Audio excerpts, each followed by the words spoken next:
Tragedia nella località di Caserarazzo, al confine tra Friuli e Veneto. Uno sci alpinista è morto dopo essere stato travolto da una valanga. I soccorritori, dopo ore di ricerche, hanno trovato il corpo senza vita.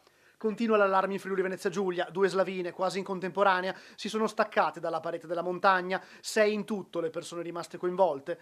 Il primo allarme è quello scattato poco dopo le 14 a Caserarazzo, fra Sauris e Belluno. La chiamata al 112 è arrivata da un testimone che ha assistito al distacco nevoso e notato la persona travolta. La valanga è caduta all'incirca 1800 metri di quota. Sul posto, poco lontano, si esercitavano le squadre del soccorso alpino del Friuli Venezia Giulia e del Veneto. Sono stati chiamati altri rinforzi per operare sullo scenario, oltre all'elicottero della protezione civile, anche quello dei vigili del fuoco e quello dell'elisoccorso regionale. Presenti anche i soccorritori della Guardia di Finanza e in tutto 3 unità cinofile da valanga.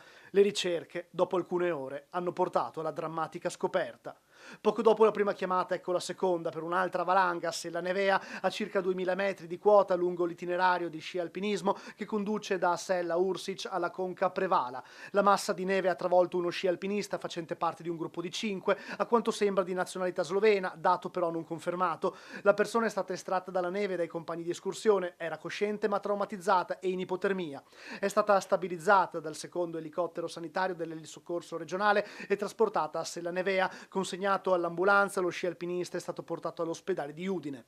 Operazioni di recupero difficoltose in entrambi i casi a causa dei notevoli accumuli nevosi e del costante pericolo di nuovi distacchi. Secondo il bollettino diffuso dalla Protezione Civile del Friuli Venezia Giulia, il livello di pericolo valanghe è salito nelle ultime ore sulle montagne della regione e per oggi dava grado 3 marcato sopra i 1400 metri.